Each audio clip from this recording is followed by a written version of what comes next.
Ayo bersama-sama kita meriahkan program Madani Rakyat Zon Tengah pada 23 hingga 25 Februari 2024 bertempat di Kompleks Sukan Kuala Selangor, Selangor.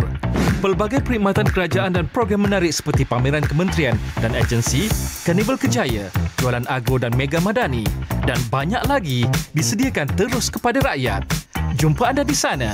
Untuk maklumat lanjut, sila layari media sosial dan laman Sesawang Malaysia Madani. Masih lagi bersama kami di Apa Khabar Malaysia. Baik, ini berkaitan dengan kesinambungan daripada program setahun bersama Kerajaan Madani. Akan kami kongsikan bersama-sama dengan anda satu program yang bakal berlangsung, iaitu program Madani Rakyat 2024 yang akan berlangsung di kawasan Zon Tengah. Lokasi dan di manakah tempat sebenar-benarnya dan juga apakah acara yang telah pun disusun atur akan kami kongsikan bersama-sama dengan anda. Tentunya kita hari ini berkesempatan bersama dengan tetamu pengarah bahagian kesejahteraan rakyat Unit Penyelarasan Pelaksanaan Jabatan Perdana Menteri, iaitu Puan Mashita ataupun Suhaila Suid. Selamat datang. Terima kasih bersama dengan kami. Saya kira ini dinanti-nantikan oleh rakyat Malaysia, khususnya yang tak berkesempatan pada tahun lepas, awal tahun bulan lepas, ya, untuk datang bersama-sama untuk memeriahkan program sambutan Kerajaan Malaysia Madani khususnya. Mungkin di awal ini boleh ceritakan dulu tentang program Madani Rakyat ini untuk difahami oleh rakyat. Okey, terima kasih. Pertama sekali saya ucapkan terima kasihlah menjemput saya ke studio pada pagi ini. Okey, untuk makluman program Madani Rakyat ni ataupun PMR 2024 adalah bertujuan untuk mendekatkan kerajaan dan juga rakyat, iaitu masyarakatlah, selaras dengan agenda kerajaan Madani, iaitu yang meletakkan keperluan rakyat tu sebagai keutamaan. So melalui platform ini kita akan menyampaikan dasar-dasar dan juga inisiatif-inisiatif baru yang diperkenalkan oleh kerajaan yang dapat memanfaatkan rakyat.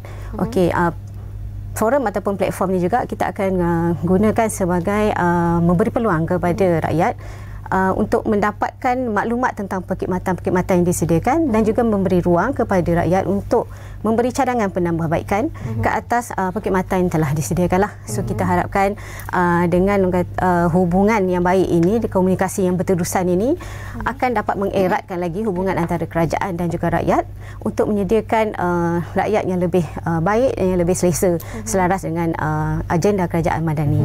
Soalan two-way communication lah, kedua-duanya saling melengkapi antara satu sama lain. Ruang itu diberikan antara satu sama lain juga. Antara matlamat dan juga hala tuju lah PMR ini untuk zon tengah. Baik, bila akan berlangsung dan mungkin boleh Puan bagi sedikit gambaran bagaimana pelaksanaan dijalankan? Okey, baik. PMR zon tengah ini akan berlangsung pada 23 hingga 25 Februari, iaitu hujung minggu ni, yang bertempat di Kompleks Sukan Kuala Selangor. Okey, pelaksanaan kali ini akan melibatkan gabungan lah antara kerajaan Persekutuan dan juga negeri, di mana Kerajaan Negeri Selangor, Kerajaan Negeri Perak dan juga wilayah persekutuan akan bergabung untuk melaksanakan PMR pada kali ini. Okey, majlis perasmian penutup dijangka akan dilaksanakan pada 25 hari bulan, iaitu pada hari Ahad, dan insya-Allah akan disempurnakan oleh Yang Amat Berhormat Perdana Menteri Malaysia lah, Datuk Seri Anwar Ibrahim. Okey. Ini program untuk 3 hari, 23 hingga 25 Februari ini. Pastinya rakyat nak tahu apakah manfaat yang akan diterima oleh mereka sepanjang 3 hari program ini disediakan. Okey, baik. Program ini dia melibatkan penglibatan kesemua pihak. Di sini kita menumpukan di bawah PMR Madani PMR 2024 ini, kita menumpukan kepada bidang tumpuan itu pertanian dan keterjaminan makanan, TVET, kesejahteraan rakyat dan juga perkhidmatan-perkhidmatan yang disediakan oleh kerajaan persekutuan, kerajaan negeri, agensi-agensi kerajaan, JLC, NGO dan sebagainya. Okey, di sini kita akan fokus akan juga dibawa ke sini adalah berkaitan dengan kejaya, di mana pameran kejaya akan turut diadakan di sini, dan juga peluang-peluang pekerjaan boleh rakyat dapat di sini, dan ada juga majikan yang menyediakan temu duga terbuka pada tempoh masa PMR zon tengah inilah. So rakyat boleh mendapatkan peluang itu di sana nanti. Difahamkan ada pameran dan gerai jualan jugalah. Ya, betul.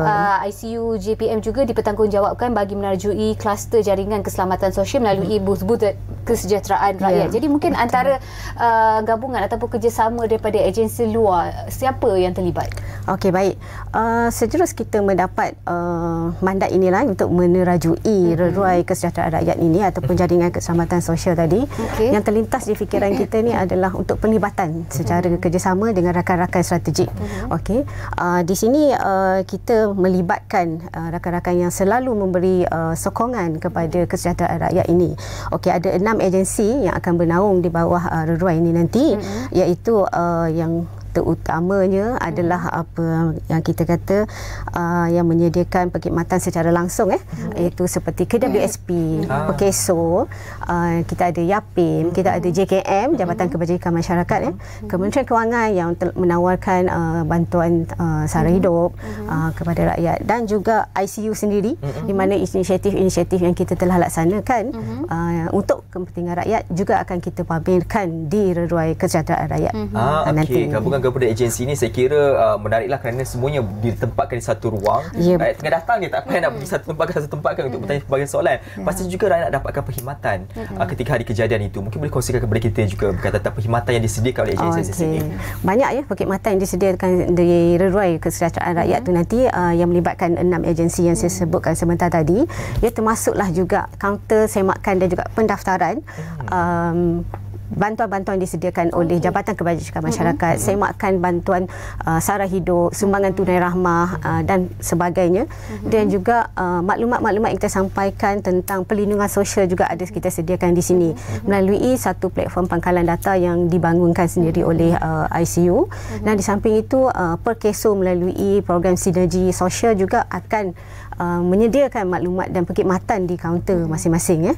So pelbagai semakan dan juga maklumat boleh didapati di reruai kesejahteraan rakyat ini yang akan diterajui oleh agensi-agensi masing-masing yang kita akan tempatkan secara khusus di reruai ini yang besar, tetapi kita akan bahagi-bahagikan kepada agensi yang berkaitan. Antara kaunter perkhidmatan yang disediakan, maknanya tak payahlah nak pergi senang-senang turun naik office, dah ada kaunter tersedia di kita dah sediakan, kita bawa ke lapangan untuk memudahkan rakyat mendapatkan perkhidmatan secara langsung di Kuala Selangor tu. Terus bersemuka lah. Ya, betul. Ini dinantikan sebenarnya. Ya, senang kerja kan.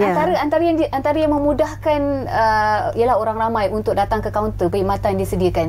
Apa perkhidmatan yang ada? Perkhidmatan tadi macam saya katakan, semakan untuk mengetahui status.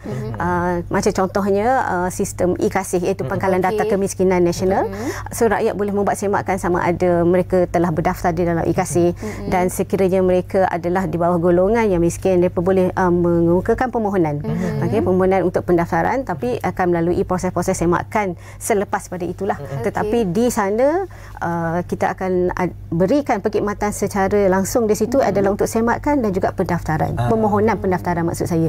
Begitu juga dengan social synergy tadi saya kata, dia akan rakyat dapat melihat bagaimana setiap satu agensi dihubung kaitkan dalam memberi satu program ataupun proses perlindungan kepada rakyat. So maklumat akan dapat secara in situ, maksudnya di satu tempat pelbagai maklumat dan perkhidmatan akan ada di situ. Okey. Dan difahamkan sebenarnya yang lagi best ada kaunter perkhidmatan potongan saman.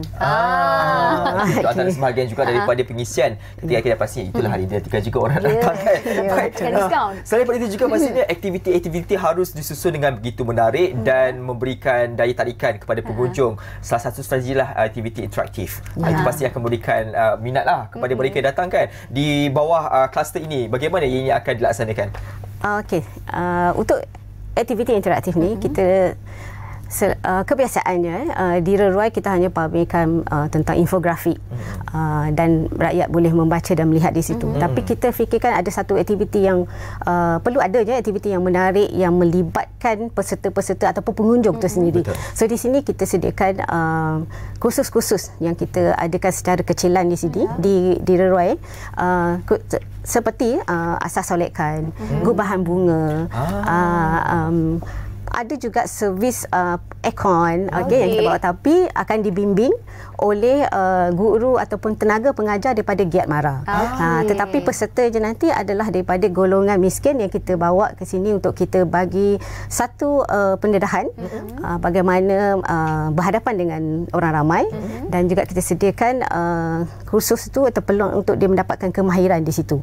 Dan di samping kursus tadi, kita sediakan juga aktiviti mengurut kaki dan akan dijalankan oleh peserta daripada kalangan IKASih yang kita dah bagi training dan kita telah bagi kemahiran kepada beliau untuk melaksanakan perkhidmatan ini, dan boleh kita katakan telah graduate lah daripada program yang kita telah bantu sebelum ni ya. Dan akan ditawarkan juga servis perkhidmatan gunting rambut. So pengunjung yang bertuah akan dapat secara percuma lah. Memang ramailah beratur ni kan. Belajar solid count boleh video lah. Saya minat pada gubahan. Mungkin Puan Mashita boleh kongsikan sedikit atur cara daripada awal bermula 23 sampai 25 tu. Okey, sepanjang daripada 23 sampai 25 setiap hari akan ada pameran-pameran daripada pelbagai agensi yang pada kali ini diterajui oleh Kementerian Pertanian dan Keterjaminan Makanan. So akan ada pameran daripada agro makanan. Okey, dan kita ada juga pameran aset-aset kerajaan seperti daripada bomba, Kementerian Pertahanan, dan ada juga perkhidmatan pemeriksaan kesihatan oleh Kementerian Kesihatan juga ya. So maksudnya semua perkhidmatan yang disediakan oleh kerajaan kita himpunkan dan kita bawa ke sini. Kita bawa kepada lokal di peringkat lokal supaya rakyat di sekitar Kuala Selangor tu dapat menikmatinya dengan mudah. Tak payah perlu pergi jauh-jauh untuk mendapatkan perkhidmatan, semuanya kita bawa dan adakan di sini. Dan yang penting macam saya katakan tadi adalah tentang TVET dan juga pameran kerjaya. Di situ ada sangat bagus lah, saya difahamkan terdapat lebih daripada 20 majikan yang telah bersetuju untuk menyertai pameran kerjaya dan ada yang akan membuat temuduga secara terbuka. So rakyat memang sangat dijemput dan dialu-alukan lah ke PMR 2024 ni di Kuala Selangor. Baik, ringkas saja di pujuk ini untuk mereka yang berada di kawasan sekitar, jangan lepaskan peluang dengan tawaran yang diberikan oleh UniICC khususnya. Datang beramai-ramai ni untuk memastikan supaya kalau boleh full house sentiasa 3 hari tersebut. Tak pada orang Selangor saja, luar pun boleh terlibat sama. Okey, mungkin sedikit boleh sampaikan kepada mereka. Okey, datanglah beramai-ramai ke PMR 2024 di zon tengah ini di Kuala Selangor, dan seperti dikatakan tadi hasil kolaborasi 3 negeri, so rakyat daripada 3 negeri dan juga yang bersekitarannya adalah dijemput hadir beramai ke PMR zon tengah pada 23-25 dan beramai-ramaikan program pada kali ini, dan kemuncaknya pada 25 supaya dapat semua meramaikan dan memeriahkan majlis perasmian daripada Yang Amat Berhormat Perdana Menteri nanti. InsyaAllah kita harapkan program ini berjaya. Terima kasih kepada Puan Mashita atas perkongsian ini. Datang beramai-ramai, jangan lepaskan peluang 23 hingga 25 Februari. Mungkin boleh turun padang sekejap. Okey.